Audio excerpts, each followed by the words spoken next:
अस्सलाम वालेकुम। उम्मीद करती हूँ आप सब खैरियत से होंगे, खुशबाश होंगे, मज़े में होंगे इंशाल्लाह। और आप देख रहे हो मेमन फूड। और यहाँ मैं आज आपको मेमनी स्टाइल में दाल चावल की रेसिपी दे रही हूँ। यकीन करें ये भी बहुत लाजवाब है। पिछली कश्मीरी दाल चावल आप लोगों ने बेइंतहा पसंद किए और यकीन करें ये भी दाल चावल कुछ कम नहीं है। तो बिल्कुल वीडियो को एंड तक देखिएगा। बहुत ही आसान रेसिपी है, बहुत ही कम चीज़ों के साथ ये बनती है और बिल्कुल थोड़ा सा डिफरेंट तरीका है जिसकी वजह से ये बहुत ही लाजवाब है। तो चलिए बनाना शुरू करते हैं यही मज़ेदार सी मूंग की और लौकी की दाल।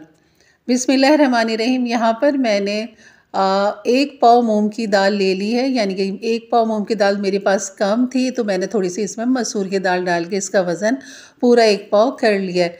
तो मेमनी स्टाइल में जो है ना खाली मूंग की दाल से बनाया जाता है, उसमें मसूर की दाल नहीं डाली जाती। तो ये मेरी मजबूरी थी, इसलिए मैंने यहाँ पर मसूर की दाल डाल दी है। और यहाँ पर आपने हल्दी डाल देनी है 1/2 टी स्पून, नमक डाल देना है 1/2 टी स्पून। और यहाँ पर जो मिर्चें हैं ना वो ये लाल मिर्चें नहीं जाती, यहाँ पर सिर्फ हरी मिर्च का इस्तेमाल होता है। और यहाँ पर मैंने ये इसलिए डाल दिया, एक तो इसका कलर भी नहीं आता और इसमें लहसुन है पिसा हुआ, तो इस वजह से मैंने ये डाल दिए। तो आपने ये चटनी नहीं डालनी, आपने सिर्फ अदरक लहसुन डालना है और हरी मिर्च इस तरह पिसी हुई डाल देनी है आपने 1 टेबल स्पून। सिर्फ हल्दी, नमक और हरी मिर्च ये मेमनी में जाता है, मेमनी दाल के अंदर। और इसमें जो सब्ज़ी का इस्तेमाल किया जाता है वो है लौकी। और लौकी जो है ये तकरीबन ये भी आधा किलो लौकी है, आधा किलो से थोड़ी सी कम थी ये, 1 पाव से ज़्यादा है। तो यहाँ पर इसको हमने छील लेंगे और छीलने के बाद हमने इसकी कर लेनी है क्यूब कटिंग। अच्छा, मेमनी दाल जो है ना उसको पहले गला लिया जाता है, घोट लिया जाता है और फिर उसके बाद उसमें लौकी डाली जाती है। लेकिन यहाँ मैं लौकी एक साथ ही डाल दूँगी क्योंकि ये भी जल्दी से गल जाएगी और हमारी दाल भी साथ ही इसके गल जाएगी। और दाल तो वैसे ही भी मूंग की दाल है, बिल्कुल हलवा हो जाती है, जैसी गलती है तो वो खुद ही टूट जाती है। ऐसी मसूर की दाल भी है। तो यहाँ पर जैसे इसमें जोश आ गया, थोड़ी देर के बाद फिर मैंने इसके अंदर ये लौकी डाल दी थी ताकि दोनों चीज़ें जो है ना वो एक साथ यहाँ पर पक जाएँ। तो यहाँ पर खूब अच्छा सा मिक्स कर लिया मैंने क्योंकि क्यूब्स डाला था। और यहाँ पर जो है लौकी मैं डाल दूँगी यहाँ पे छोटे क्यूब्स काट के और यहाँ पर इसको अच्छा सा मिक्स करेंगे और फिर इसको ढक देंगे हल्की आंच पे पकने के लिए जब तक ये दोनों चीज़ें अच्छे से गल नहीं जाती। और इसका तड़का भी बहुत ही मज़े का होता है, 5 चीज़ों के साथ इसका तड़का बनता है, इसलिए दाल बहुत ही लाजवाब बनती है और बहुत ही मज़े की बनती है। तो यहाँ आप देख सकते हैं इसका पानी भी खुश्क हो चुका है और मैंने बिल्कुल हल्की आंच पे इसे रखा था और दाल तो बिल्कुल हलवा हो चुकी है। बस हल्का सा इसमें चम्मच लगेगा और ये दाल हमारी सारी खुद ही मैश हो जाएगी। हमें मज़ीद इतना मैश करने की ज़रूरत नहीं पड़ेगी, सिर्फ आपने जो है यहाँ पर लौकी को बचाते हुए दाल को मैश करना है। तो यहाँ से मैं लौकी उठा उठा के पीछे की तरफ रख रही हूँ ताकि मैं खाली दाल को जो है ना खाली मैं हल्का सा मैश कर लूँ, क्योंकि बस खाली चमचा लगना है और दाल हमारी मैश हो जानी है। तो यहाँ खूब अच्छा से इसे मिक्स करने के बाद इस तरह मैं फेंट लूँगी इसे। और लौकी के जो चंक्स हैं ना वो इसके अंदर अच्छे लगते हैं, वरना अगर चाहे तो घोट ले, नहीं तो मैं तो कहूँगी कि चंक्स अच्छे लगते हैं और मेमनी दाल के अंदर इसमें चंक्स मौजूद रहते हैं, वो घुटे हुए नहीं होते, साबुत ही होते हैं। तो यहाँ पर बहुत बचाते हुए मैंने आपको दिखा रही हूँ कि हमारी लौकी भी अपनी जगह पे कायम है और दाल भी खूब अच्छे से मिक्स हो चुकी है, घुट चुकी है। और यहाँ पर मैं डाल दूँगी तकरीबन 1 कप के बराबर पानी ताकि दाल थोड़ी सी हमारी नरम हो जाए, काफ़ी अच्छी थिक हो चुकी थी ये।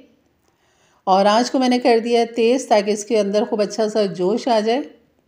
और फिर इसके अंदर हम डाल देंगे हरा धनिया जो कि इस दाल की जान है। यहाँ पर हरा धनिया डालने के बाद इसको भी अच्छा सा मिक्स कर लेंगे, फिर हम इसका तड़का तैयार करेंगे।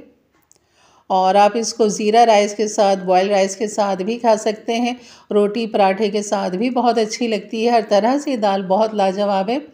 तो ज़रूर बनाइएगा मेरे अंदाज से, मेरे तरीके से। मेरे चैनल पे नए हैं तो ज़रूर सब्सक्राइब करके जाइएगा।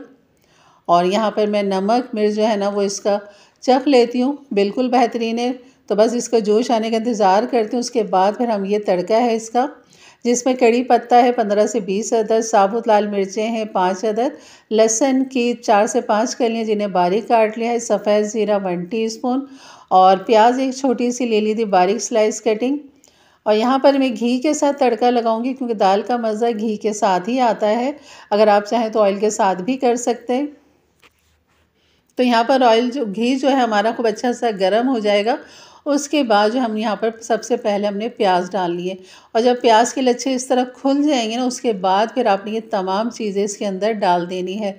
क्योंकि प्याज थोड़ी देर में होती है, इसलिए प्याज को हमने हल्का सा हीट देना है। उसके बाद लहसुन, ये तमाम चीज़ें हम डाल देंगे इसमें, और इन्हें मिक्स करते हुए आपने तड़का तैयार करना है। इसको छोड़ना नहीं है, वरना नीचे कलर आएगा और ऊपर के सारी कच्ची रह जाएंगी। तो आपने इस तरह इसको मिक्स करते हुए तड़का तैयार करना है, और लगा देंगे जनाब दाल पर तड़का, और फ़ौरन ये ढक्कन ढक देंगे ताकि इसका खुशबू जायका अंदर ही रहे। और उसके बाद जो फ्राई पैन है, इसको भी अगर हल्का सा आप दाल अंदर डालेंगे इसके ना, तो ये सारा घी लेता हुआ नीचे आ जाएगा, और बेहतरीन ये हमारा तड़का मज़ीद और लग चुका है, यानी कि डबल तड़का हो गया है ये। तो बिल्कुल डबल तड़के वाली हमारी ये दाल जो है ना तैयार है। और आप देख सकते हैं, अब मैं आपको इसका लुक दिखाती हूँ। माशाल्लाह ये देखें, आपको लौकी भी इसमें नज़र आ रही है। तो लौकी के चंक्स बिल्कुल साबुत रहने चाहिए, उसको आपने मैश नहीं करना। तो मैंने बॉयल राइस भी तैयार कर लिए थे और उसको सजा दिया था हरे धनिए की पत्तियों के साथ।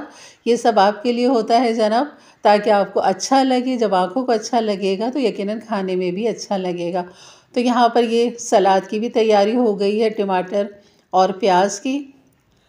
और साथ ही हम आगे इसमें सर्व करेंगे इसके साथ अचार, जो कि मेरा होममेड अचार है, जो मैंने पिछले साल बनाया था। उसकी रेसिपी मेरे चैनल पे मौजूद है, यकीनन आपने ज़रूर देखी होगी और बेनता आप लोगों ने पसंद किया है।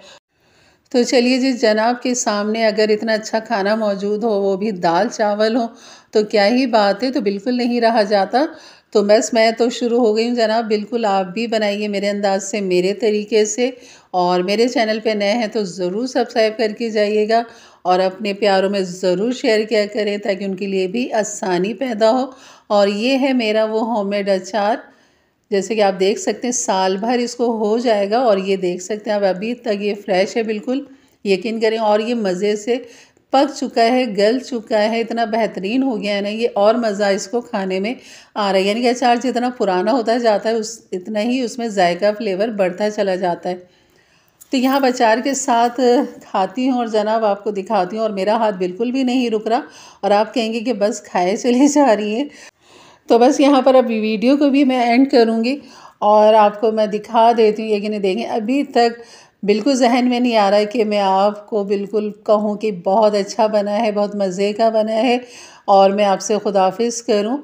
तो आप देख सकते हैं एक बाइट के चक्कर में प्लेट जो है ना वो आधी होने वाली है।